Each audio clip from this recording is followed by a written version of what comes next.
दुनिया के मेला में अकेला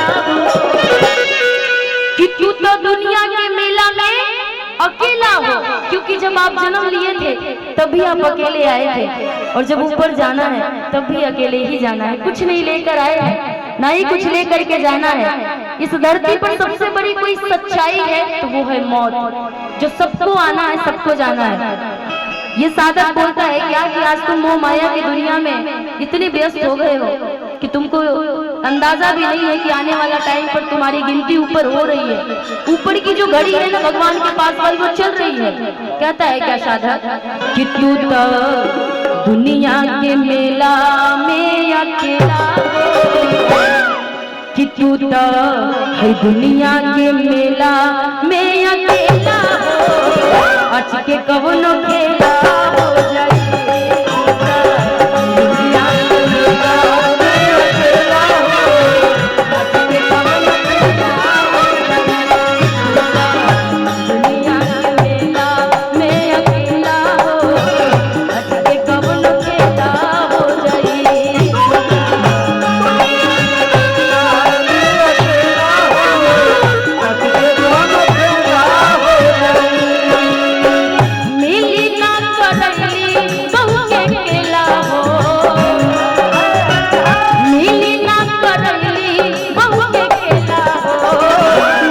कवनो खेला हो जाए, दुनिया के मेला में अकेला, अच्छा के कवनो खेला हो जाए, दुनिया के मेला में अकेला,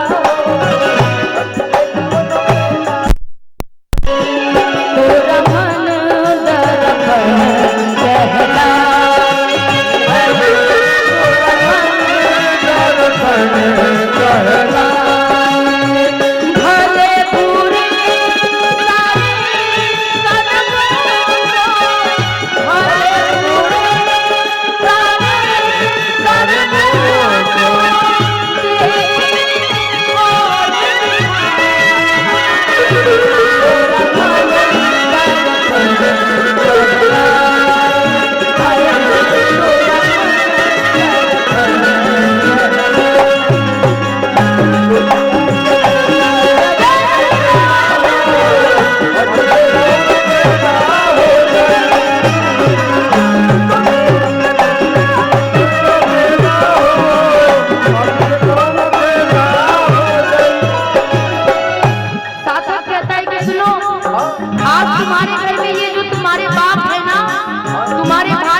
तुम जो कह रहे हो ये मेरा भाई, ये मेरा बाप, ये मेरा माँ, ये मेरी बहन, कोई इस धरती पे साथ देने वाला नहीं जब अंतिम समय आएगा।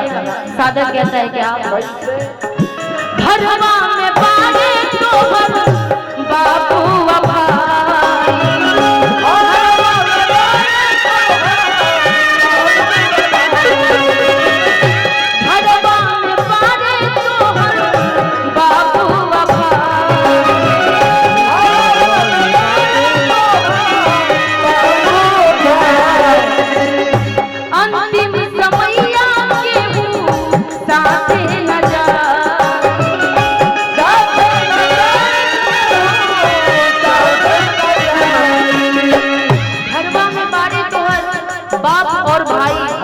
अंतिम समय के वो साथे ना जाए।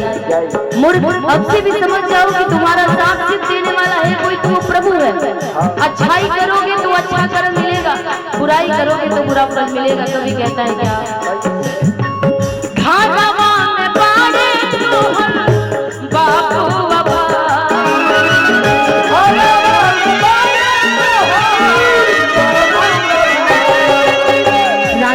डायरेक्टर दिल्ली से, जिनके तरफ से बहुत सारा आशीर्वाद, हजारों हजार के आशीर्वाद हैं, बहुत बहुत शुक्रिया।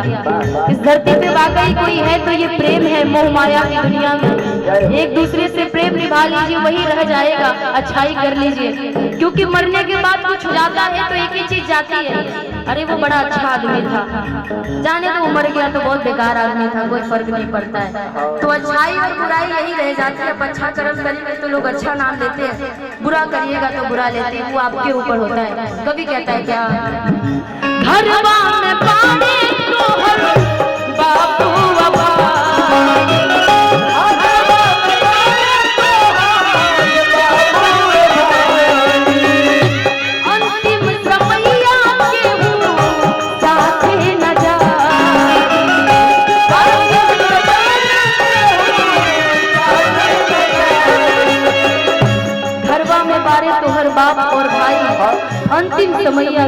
साथ ही नहीं जाए, साथ में केवल सिर्फ प्रभु की आशीर्वादें जाती है। कैसे?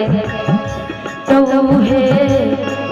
है जगत गुरु के बना चेला हो, तू है जगत गुरु के बना चेला हो, आज के कवनो खेला हो जाए दुनिया के मेला में अकेला हो, आज के कवनो खेला हो जाए दुनिया के मेला में अकेला हो, आज के कवनो खेला हो जाए।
शिवम पांडे प्यारा भाई जी की तरफ से बहुत प्यारा सा आशीर्वाद, बहुत बहुत शुक्रिया भाई।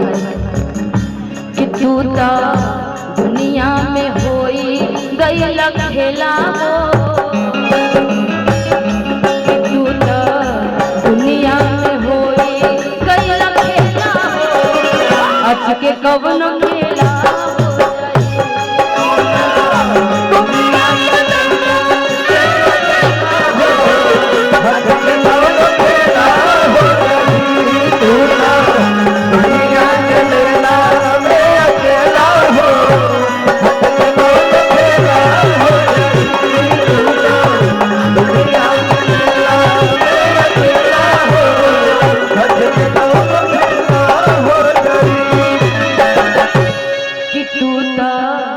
दुनिया के मेला में अकेला हो,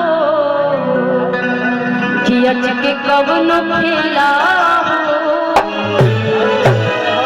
कहते कि तू तो दुनिया के मेला में अकेला हो, अच को कौन खेला हो, क्यों जानते हैं? क्योंकि